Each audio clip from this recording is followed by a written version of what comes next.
What's going on, everybody? Welcome to another episode of the Hold Husband Podcast. I'm your host, Terry Duran. I got the whole crew with me today. I got my man, Jay Bavo, in the building. What's good, man? Not much, man. Looking forward to chopping up with having the full crew today. But want to quickly remind us, you can catch us on TikTok as well as subscribe to us on YouTube at Hold Husband Podcast. And for those of you interested in promos or shoutouts, you can shoot us a DM on IG at Hold Husband Podcast, as well as emails at holdhusbandpodcast@gmail.com. All right, T. I also have my man SD in the building. What up with you, man? Man, glad to be back. I know I'm in and out, pause, but No Diddy. Yeah, man, it is what it is, man. Ready to get this show on the road. But first, let me give a shout out to Brother Soul Productions for always keeping the background audio fresh.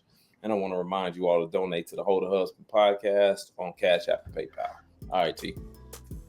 I'd like to remind everybody that y'all can catch the audio playback of the podcast every Monday afternoon at 4 p.m. Central Standard Time on the core94.com. Today's episode is titled Half on a Baby. So we're going to be having a real in-depth conversation about pregnancy, casual sex, and birth control from the male perspective. So I think this should be real enlightening. But y'all know how we do around here, man. We like to discuss stuff that we've seen trending on our timelines. So we got a couple interesting videos today. This first video is talking about some of the consequences that come with having an attractive woman. Let's take a look. If a guy is disrespectful in front of me, then that's different. But if a guy's just hitting on a girl that you're with, she's got to handle that. If you have a hot girl, she has to police her own shit. Because guys are going to hit on her regardless. I don't care if you're publicly married, guys are going to try and hit on a hot girl, right? So if she's not capable of policing her you got to find a new girl, exactly. Right? Because what are you going to do? What are you going to be the guy that runs around beating up every guy? Yeah, now, to me, we talked about this multiple times. Your woman, the reason why you care about a woman's value system and her morals, etc., is for situations like this. How does she conduct herself when she's being hit on, or other men are shooting a shot or whatnot? Because if you take that hot head approach, like he talked, it's disrespect for another guy to find my woman attractive, then you gonna find yourself in a lot of unnecessary conflict. To me, I always was attracted to the most attractive girls. So I assume that several other guys are attracted to them as well. So I've always taken pride at being the one that's smashing her or with the chick that all the other guys are trying to shoot their shot at. But that happens still to this day. I'll go out with my wife, and then when I go to the restroom or something, she'd be like, man, 2 dudes came over here as soon as you got up. You know what I'm saying? To me, I take it as a compliment. You know what I mean? Yeah, I think you're 100% right. And you are 100% right. And this is coming from you, a married man. These here are qualities that men should be looking for. Does she crave? If she's an attention craving chick, then that type of stuff is going to excite her and she's going to entertain it. I guarantee it, especially if he's somewhat attractive or whatever the case. That's why it's so important to vet and really pay attention to who you are dealing with, not just the guys, but the women also. Because this here is something that you have to understand as a man. Bottom line, that if you have a pretty girl, she got big titties, she got big booty, whatever the case, men are going to be attracted to that. And men are going to try to holler. But it's a difference between disrespect. Like he said, if the guy ain't being disrespectful in my face, then I expect my lady to, you know what I'm saying, handle it on her own, which kind of happened to me. I talked about this on one of the other episodes when I was out with the guys a couple months ago, and I saw a nice young lady across the way. Right, yeah, I remember. Yeah, she was with her girls, and no dudes was talking to her, around her, nothing. I mean, for an hour or so. I go over and I talk to her. I introduce myself like a gentleman, didn't go over, you know what I'm saying, disrespectful or anything. She was like, I said, yeah, you here with anybody? She's like, yeah, my husband right over here. And I was like, oh, okay. I didn't see a ring or nothing because of the way she was facing. But I said, hey, well, it was nice to meet you. Boom. I walked off, went back over there with my guys, and there was no issue. The dude saw me. He saw her like, no, I'm with my husband. And then that was that. We didn't mean mug each other. You handled it picture perfect. Yeah, he didn't threaten me. I didn't have to put a hole in him, all that good stuff. So she did what she had to do as a wife. She was like, yo, my husband over here, you know, I'm good, whatever the case. So that's how you're supposed to handle it from her perspective and from his, where he let his woman do that. So I agree 100% with my man. No, absolutely. I mean, listen, if your woman is somewhat attractive, guys are going to try to talk to her, whether you're out in public. And hell, that's not even to mention, you know, on social media, whether it's, you know, Instagram, Facebook, Snapchat, you know, there's some, you know, I'm sure, Terry, you've dealt with this with your wife. I think you've mentioned it a couple of times as well. You post your wife on your story or something, and somebody's following and shooting her a DM right after. Yeah, she don't want me to tag her on photos. And stuff no I more. remember you saying that. Because of that, because a bunch of weirdos follow her, and then they be in her asking her, you know, in her DMs and all this. So she like, you know, she's really. If you don't even go to college with her, or you know, you don't know her friends. She like, who the hell are you? You know what I mean? Like, so, but to SD's point, a woman that is thirst trapping and seeking attention is discreetly wanting these type of interactions. Because even, you know, I think a lot of women just in general, they get a thrill out of being able to curve guys. You know what I mean? Like, I don't know why, but just the fact that they can say that they rejected guys seems to give women a lot of pleasure. Even, you know, when they're single or should be accepting of some of those offers. But we've seen, you know, lots of guys lose their lives over situations like this. Sending a woman a drink, you know what I'm saying? Things like that. I can think of several times, like me and my wife are on the same page. So like I said, I'll come back from the restaurant. She's like, oh, I got you a such and such. A dude bought me a drink and I already had one. So I just ordered what you wanted. You know what I'm saying? Like, she do stuff like that. And I'm not mad. Like, I get it. Now, to me, I think what can be disrespectful is if you know we together and then you wait till I go to the bar or something. Like, to me, I can see that creating some type of friction. Like, bro, you know I'm with my, you know what I'm saying? Like, you know we together and you try it anyway. But I think that's kind of some folks don't care, man. Well, hold on, cause listen, like, it's one thing if y'all married. You see the rings, they got on rings, they together. Right. It's another sometimes if y'all might have just met the day before. Y'all might have met just the day before. Y'all ain't got no rings on. This fool go to the bathroom, and I'm like, yo, hey, how you doing? I'm like, oh, I just met him. I just met him on my way in here. So sometimes it can be, you know what I'm saying? You never know. It's all about how you do it. But when we were we were talking about the woman and her character and her integrity and morals, just different things that she have to where she'll entertain that type of thing. On the flip side of that, I just want to say this for the ladies, right? Because you all should be paying attention to if a dude is a crash out or not. How he responds to certain things. Like, let's just say, for example, is he screaming and hollering at the video game when he loses? They cheating, mother. You know what I'm saying?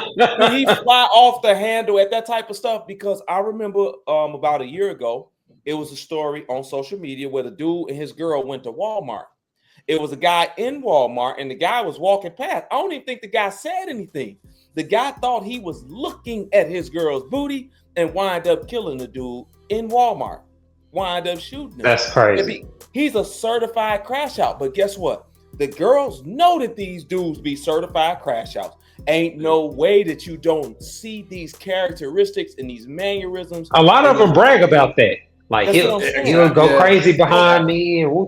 That's what I'm saying. And so women, the equivalent of that in this scenario is a woman attention seeking on social media so much. She will leave you high and dry or go and cheat when somebody steps up to her because she craves that attention, especially if it comes from somebody that she's attracted to. I'll take that point even further. A lot of these women, you know, they kind of get a thrill out of two dudes fighting over, like the women that you just described. A lot of them like that stuff. A dude that'll just crash out over, or dude get hurt or even killed. Like, she don't care because there's no consequence behind it. They be like, my dude to beat you up, and you like, hold on, wait a minute, how you put me in this? I didn't.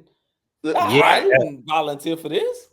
Being with that kind of woman can be real risky. You know what I mean? Like there are so many guys, like we talk, have lost their lives over conflicts that have been created by women. And this kind of ties back to not wanting your woman dressed in any kind of way, kind of placing some boundaries on how you present yourself to the public, because all this type of stuff can come out in a split second. You know what I mean? Especially when you're out in venues where liquor's involved. They smoking weed. They got this going on. Like, man, those are the type of environments where lust is plentiful. The music is talking about sex and smashing and all this type of stuff. So people get a lot of ideas. But it is human nature. We talk about this. Whenever there's an attractive woman in the room or around with a big booty, I'm gonna find an angle to look. You know what I'm saying? Like the algorithm in my brain is gonna figure out where I need to stand and move to look. So you gotta that come with it. You know what I'm saying? Like it is part of the game. Long as your girl respects you and handles herself appropriately, and you don't have to check a dude. Like you said in the video, a dude disrespecting you for slapping her ass or something in front of you. Now okay, you begging for a problem. But the approach to SD to, hey, how you doing? I just sparking a conversation.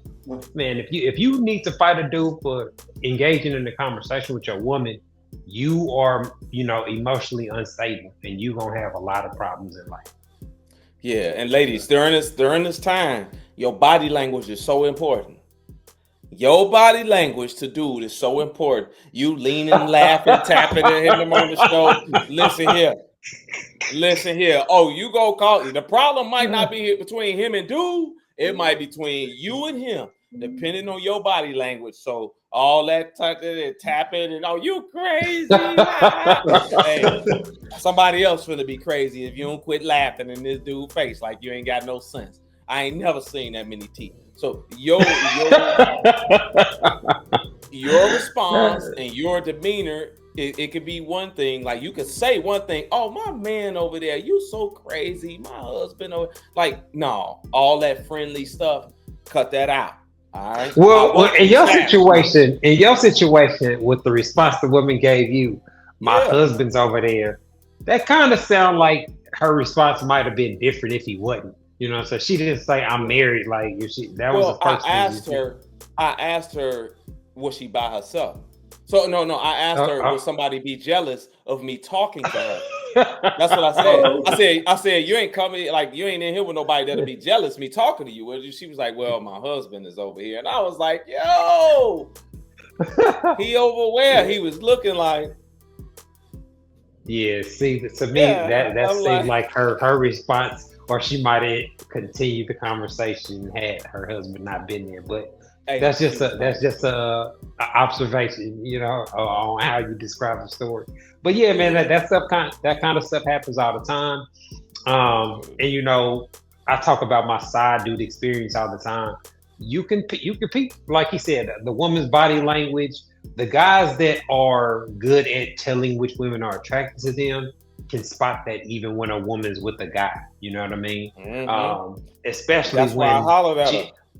Her boyfriend's lame, or you know what I'm saying? Like you see a dude with a chick, and you're like, shit, she looking at like that kind of ego thing is obviously not how you should be. You should mature out of that.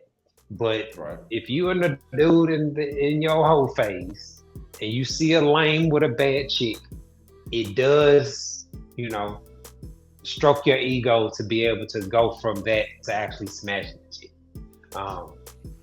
Because like I said, being a side dude, man, comes with certain perks that you don't get just being one-on-one.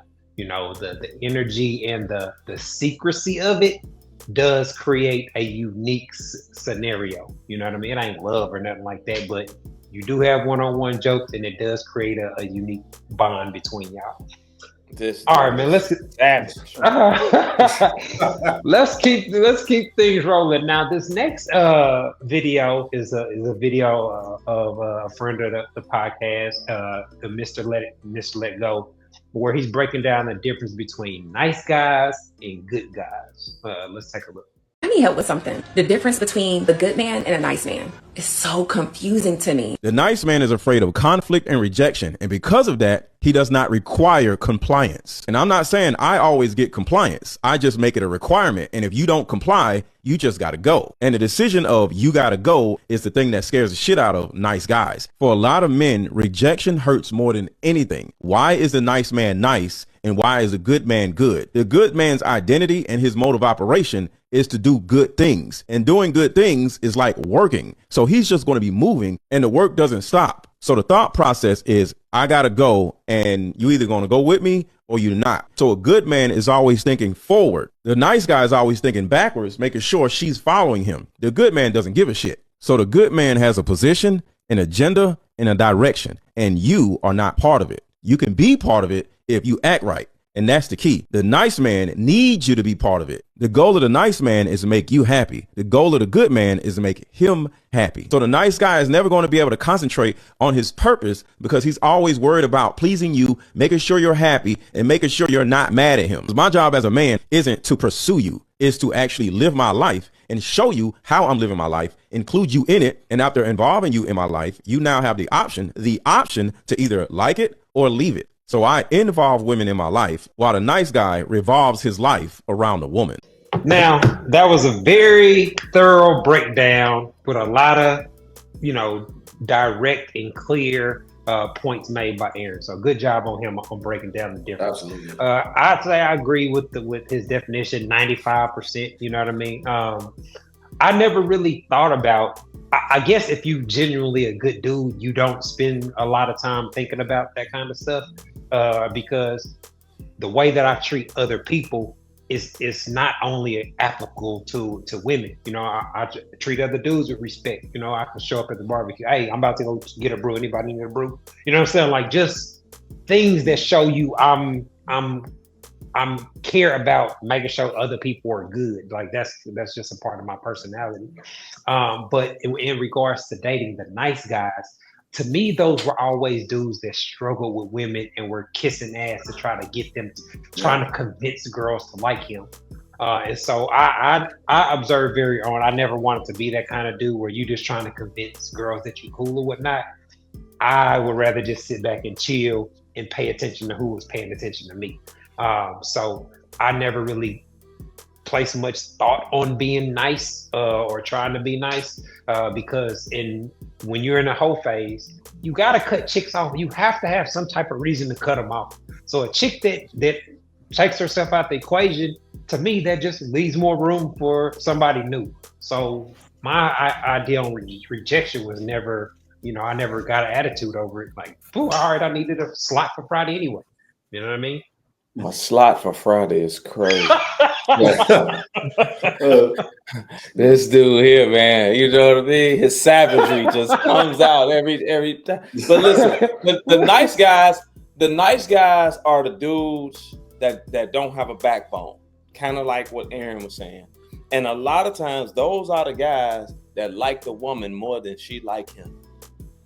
That's why the women really don't like them type of dudes. Because those type of dudes will go along with anything and everything just to have the woman around because they so smitten by her look. They so smitten by her body. They so desperate for a woman that they'll go along with anything. That's why the women really don't like them and don't respect them. Every woman out here, most women gonna tell you that they don't want a guy that's overly nice.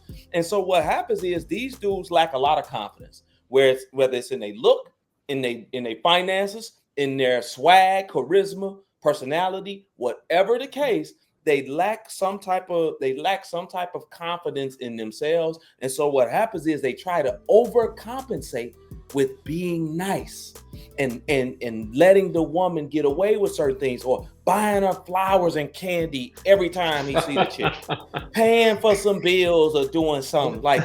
Whereas a dude that has that confidence, has that swag and money and all these here different things, he know that there's always another one. So if you not, like Aaron said, this is where I'm going, right? You see that I'm going this way. If you don't want to go this way, cool. I'm not going to beg you. I'm not going to run up behind you and chase you.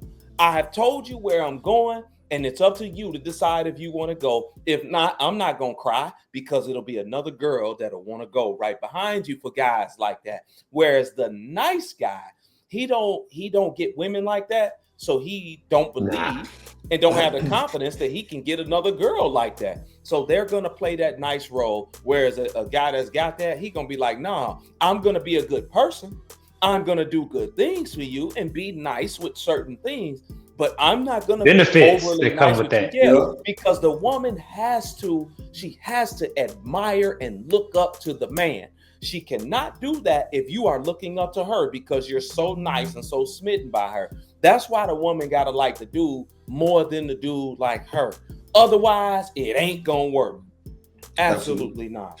Now, great. Now, this was a great breakdown by Aaron of, a nice guy versus a good guy. And I think with the nice guys, here's the thing. I think when it comes to dealing with women, they lack the confidence. So they deal with women from more so a scarcity mindset. Like, oh, if I lose this one, when's the next one I'm gonna get? I guess dealing with women and even sex to a certain degree is new to him. So he's gonna do whatever he can to get, like, say, kiss ass, do whatever she wants. Pretty much go along. Easy to manipulate. Yep.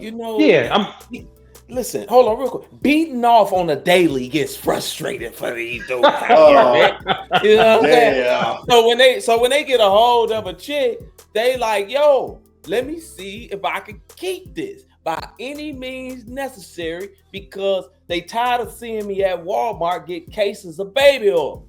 They tired of beating off, man. You can't blame them. See, those are the guys that never learned in their teenage years and their earlier stage what it takes to actually attract women.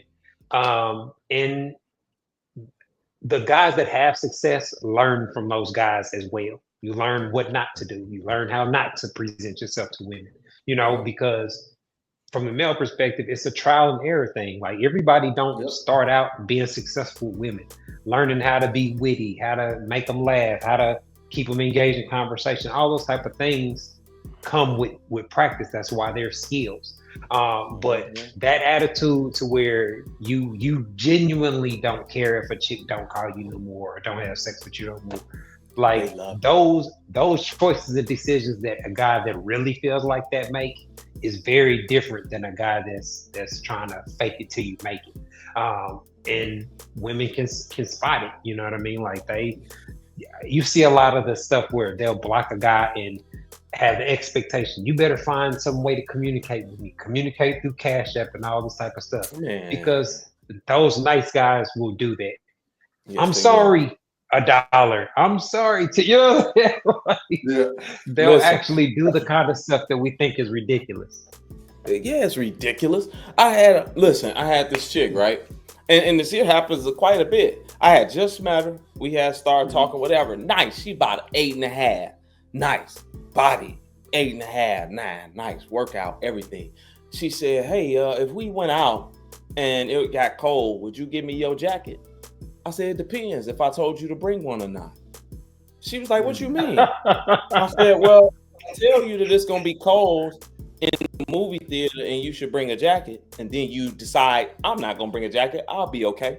And now we get in there and it's cold and you like, hey, can I get your jacket? Man, forget you. I told you to bring a jacket. It's lesson time. Like, what? You wouldn't give me your jacket? I said, no, I'm not giving you my jacket if I told you to bring one and you decided not to. But if we didn't have a conversation and then you showed up and you was cold, yes, of course I give you my jacket. But if I tell you I'm not giving you my jacket, you gonna learn today. She was like, I can't believe you telling me that. I said, why not? She was like, well, most dudes don't tell me that. Well, I'm not most dudes. I don't care if you leave me alone. Because of what I'm saying right here. You're going to learn to listen. You want a dude that's a leader.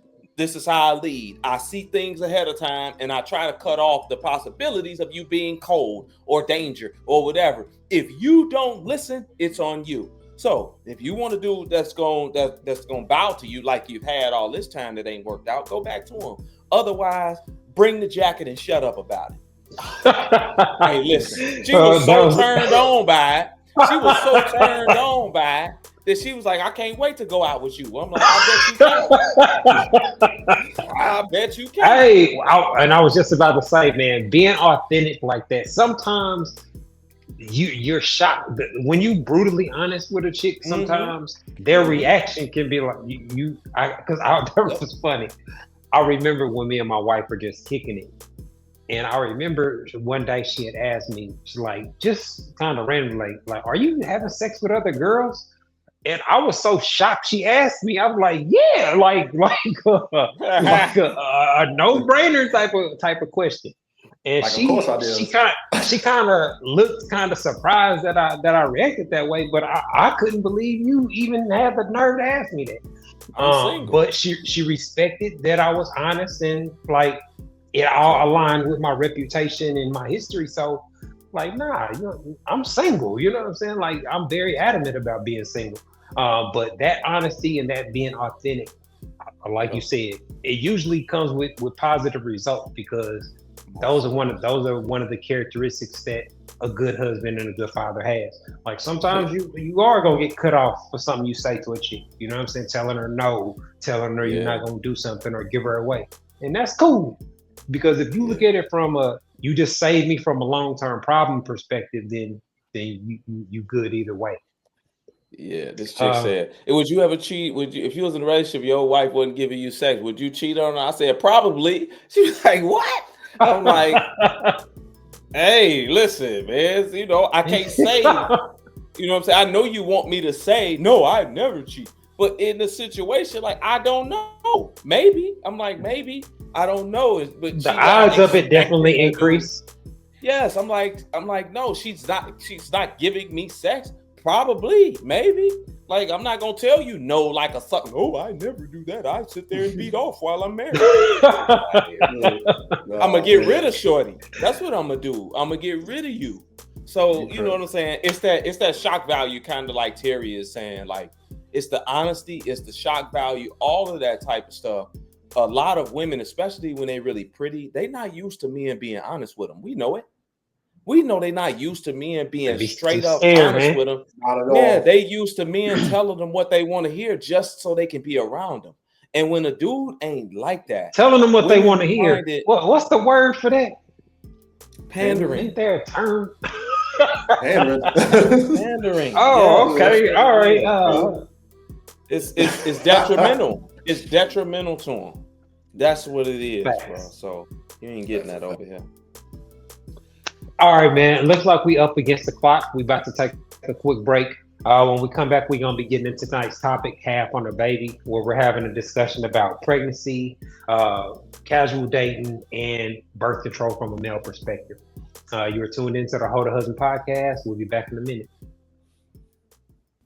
Hi, I'm relationship coach and author Terry Duran, and I am pleased to announce that my book, It's Not That Complicated, is finally available as an audiobook.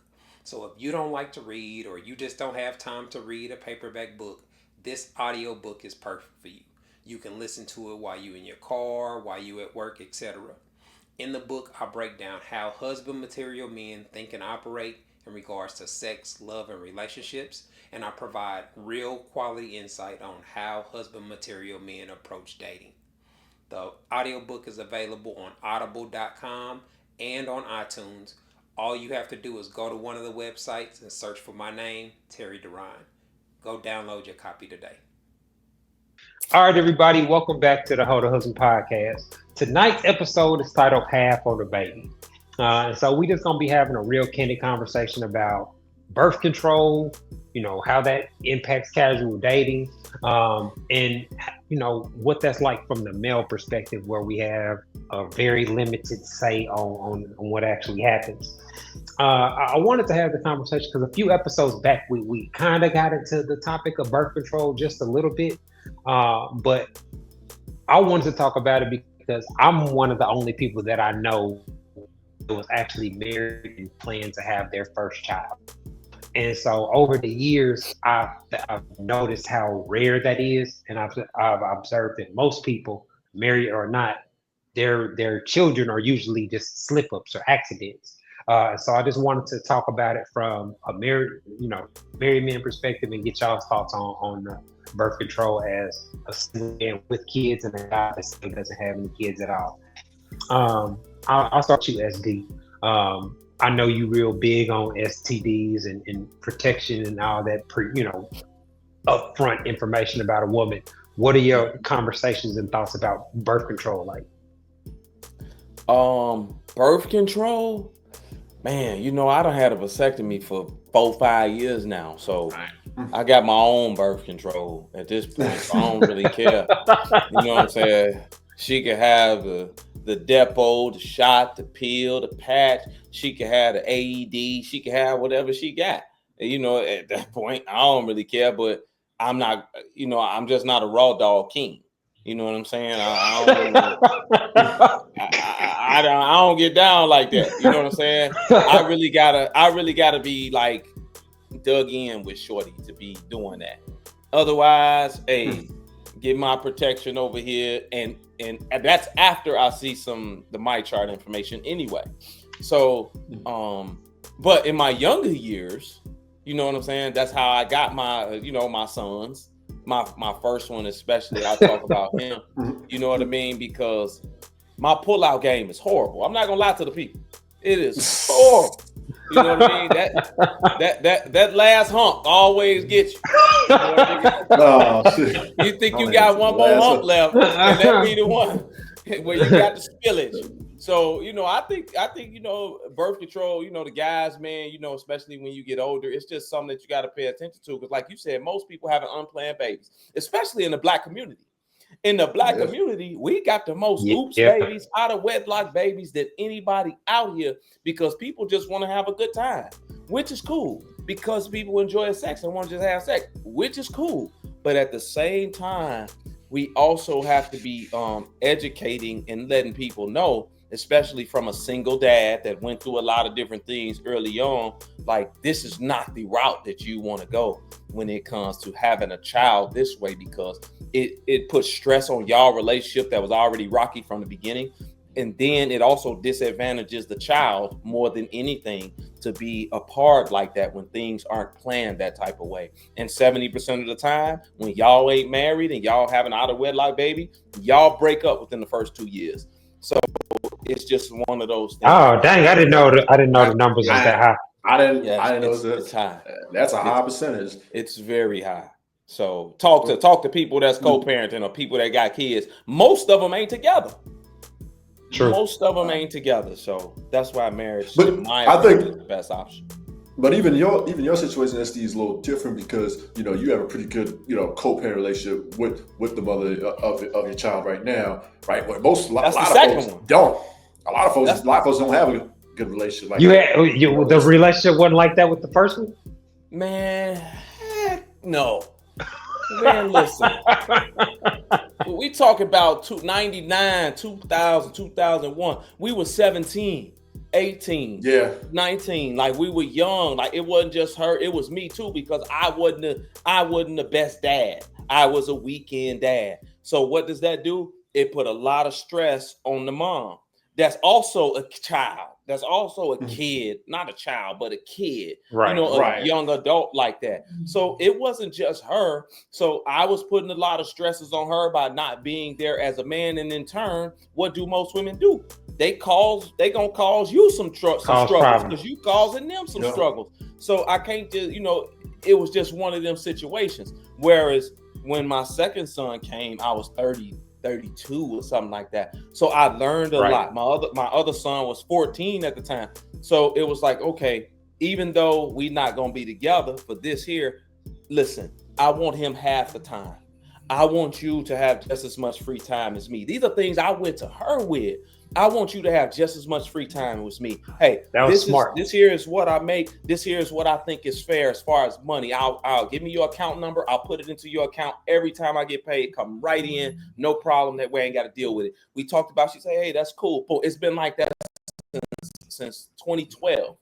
Been this way. So it's you definitely the outlier. Yeah, that I put in place.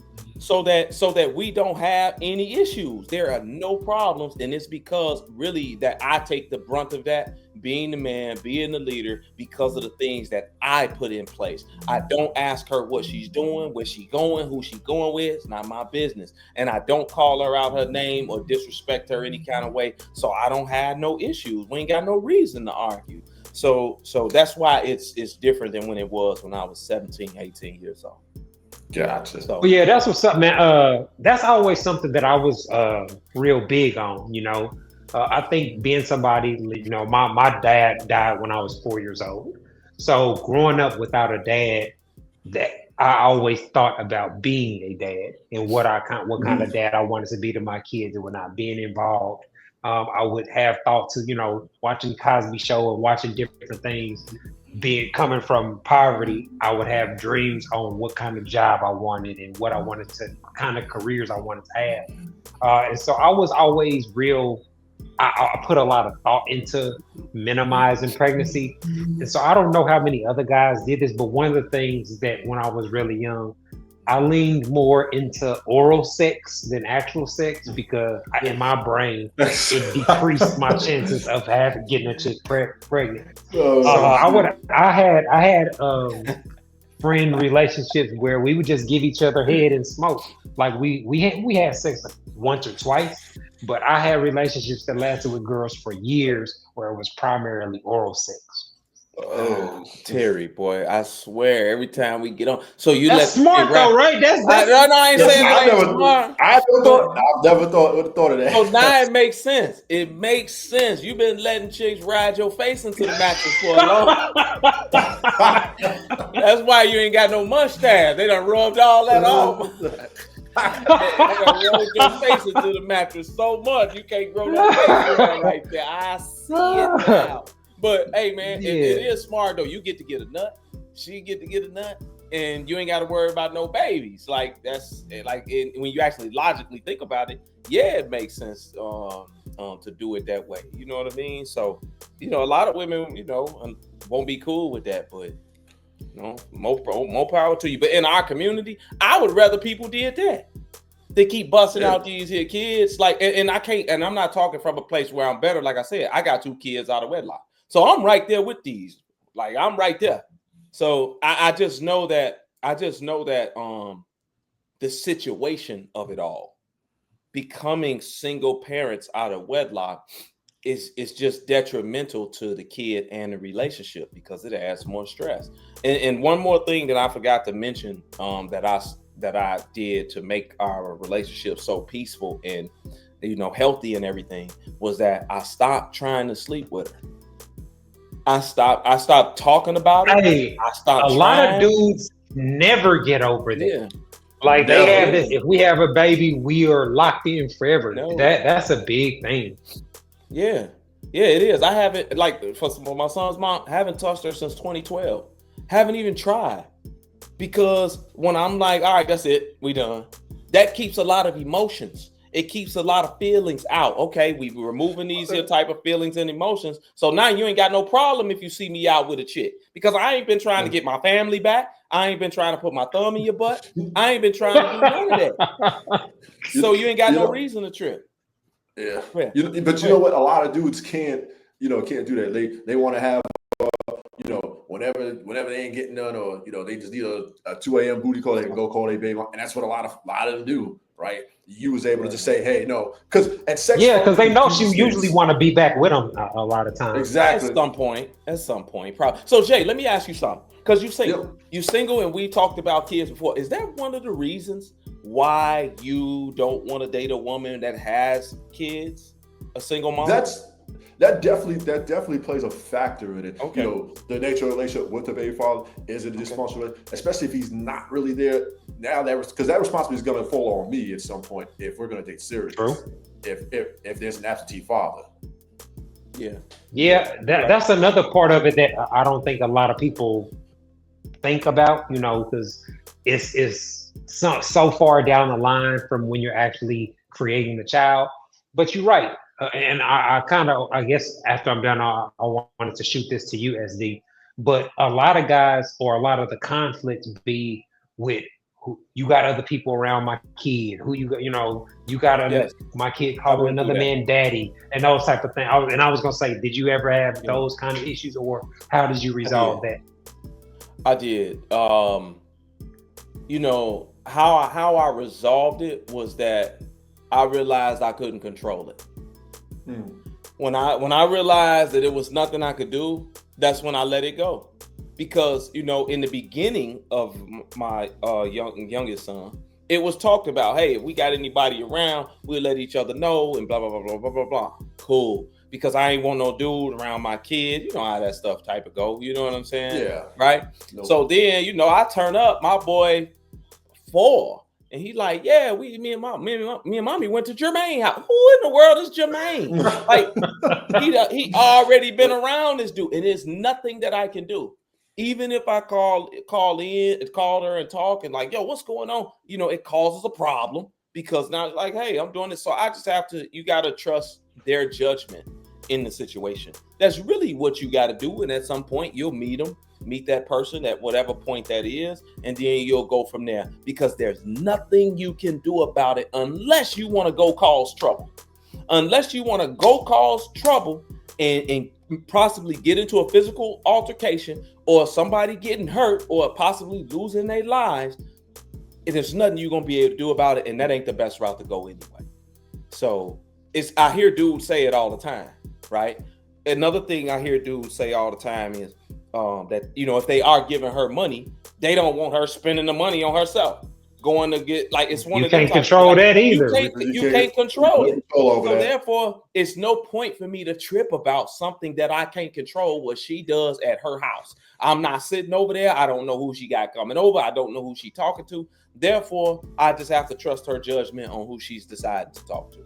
That's the best course of action to go with, in my opinion. Yeah, a lot of guys, that part of it be, especially if they, divorce or things of that nature, because the breakup and the co-parenting, you got another dude in the house that I paid for, and I'm sitting, what I'm saying? Like, all those things can create the chaos and tension that come along with that. You have no say so.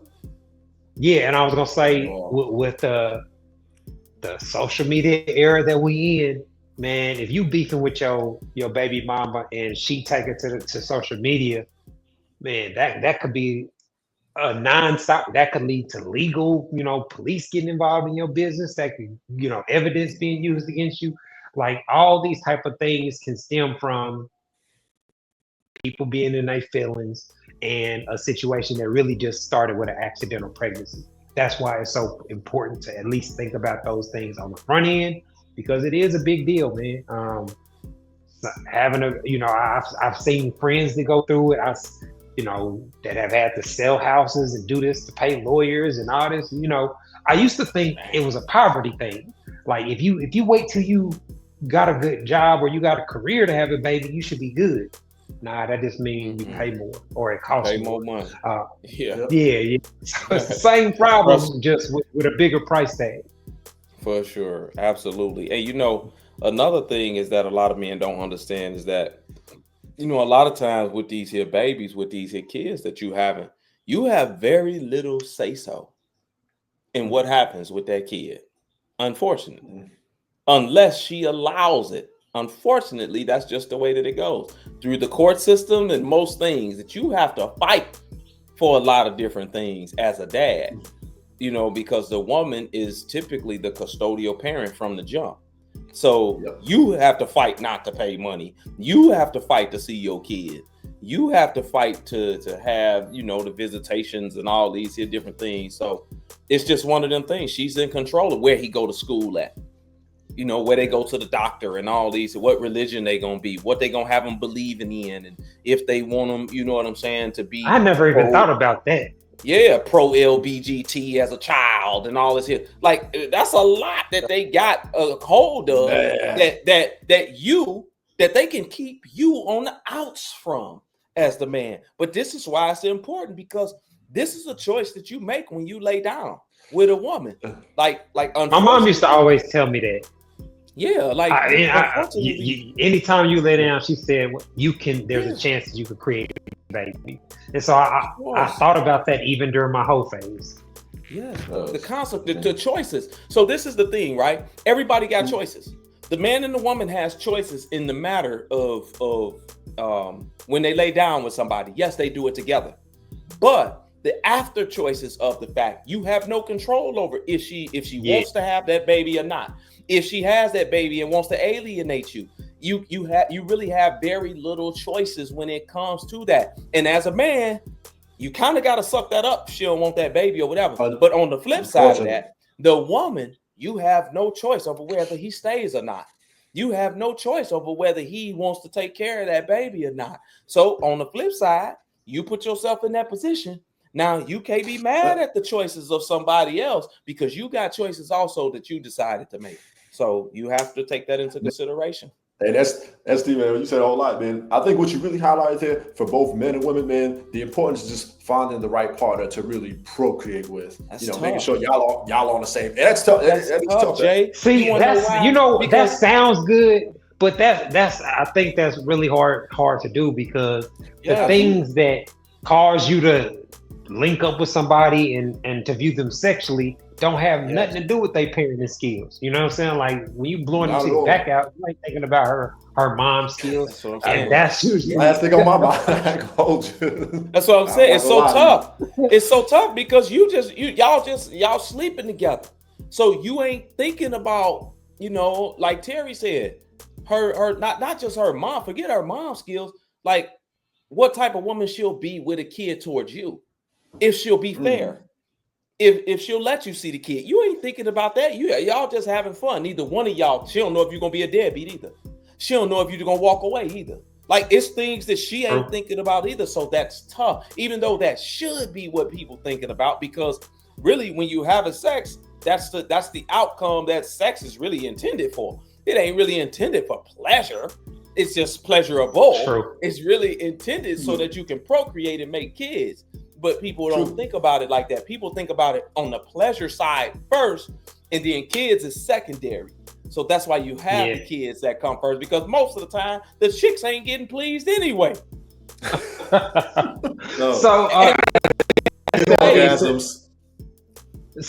that leads to the question I want. So who do y'all think that the burden of birth control falls more on? Because me personally, if I was a woman, that would be the most important thing to me, because I think, like for a lot of the reasons that we talked about, pregnancy and having a child impacts a woman's life a lot more than it does a man, because we said there are dudes that have 0% to do with their kid. Now that don't apply for guys that are solid men and care about fatherhood and all those type of things. But like you said, there's a possibility that could happen. So as a woman, I never understood, like, you just met this dude, you let him smash raw. A lot of the stuff that women do baffles me because it puts them in such a bad position. Based on the if the worst outcome happens and he turned out to not be a dude to take care of his kid, well then your life on you, the quality of your life is dramatically different. You know what I mean? So not even just that, but you can die giving birth. I was just thinking that you can die. So it's for women. You're not only, like Terry said, your life is gonna be drastically changed, especially if this dude leave. Your body got a chance to be drastically changed. We done seen that garbage bag stomach. We done seen them titties that done fell down and now they flat as I don't know what, a whoopee cushion. We done seen your body change. We know women that have passed away from having a baby. So you got all these different things, not to mention you got 30 some forms of birth control for women only. Then you got men that got like 2 or 3. And it's they got the pill coming out for men. Yeah, I get it. I don't think most guys are going. I can't picture a lot of guys signing up to be on the pill. But not only that, it's something that you have to allow. Outside of somebody doing this illegally, you have to allow it inside of your body like that. Where you like, yeah, he ain't got to wear no condom. You're not making him wear a condom because these here guys out here, a lot of them ain't gonna volunteer to put one on. But it's your body. It's your life. It's all of these here things that's going to affect you more because he could just up and go with no consequences. He ain't gonna pass away from you having a baby. Like so it's on women more, in my opinion. I agree. I believe it's on women more. Number one, a woman's in her most vulnerable position when you are having sex with a dude and a guy's on top of you. Number one, like you said, you go through the pregnancy for 5 months bearing the baby, and the guy could up and leave. You're stuck with that child unless you plan on putting the child up for adoption or something of that sort. You're pretty much stuck with that child. So, and a lot of times, listen, women don't get most of the time women don't get pregnant unless they want to. I mean, they know when they ovulate and everything. They know that. How many months? How many months? You know what's strange about the whole having a kid thing? Like people that are just casual and just randomly having sex, boom, it takes one night to have a baby. Man, it took when you're planning to have a kid, it's the hardest thing ever. Like really? I thought, man, it took us like 6-7 months of her getting ovulation calendars, and it felt like that was the only time I could think of where I felt pressured about sex. She was like, how often was y'all trying? Man, it was probably 4 or 5 times a week, probably. Like 4, 5 cream, 5, 7 months. It took a long time. Like I couldn't believe it, because I was like, "What the fuck?" You know what I'm saying? Like I thought, 1 or 2 times of leaving it in and we good. Nah, man, it took a long time. But she had been on birth control for a long time, and so it was stuff like that was making it body got to change. I couldn't believe how much effort it took. I'm like, damn, think this is effortless. Yeah, man, come on, man. I really my first think time I got a chick pregnant. Yeah. I know, and so that's what's so funny, because when you hear about people that want kids, it seems like it's always hard for them to have a baby or get it pregnant. But it's the people that don't want them or don't need them that they walk past a sperm and they pregnant. So that was one of the weirdest parts of actually planning the child, seeing how much effort it took. Yeah, after that first time, my first piece got her pregnant. After that, I was tying a rubber band around my balls. Like, nope. No. I was 18, man. Like, hey, no more of these here kids, boy. Hey, man, you gotta do what you gotta do, fellas, to not have these kids. Absolutely. Facts. All right, man. Looks like we up against the clock, so we about to get up out of here. Before we go, man, I want to give another shout out to my man Brother Soul Productions for keeping us laced with our background music. I want to remind y'all to continue supporting the podcast with our Cash App and PayPal. JSD, man, I appreciate y'all linking up so we can get this episode knocked out. This has been another episode of the Hold a Husband podcast, y'all. Thanks for tuning in. Peace.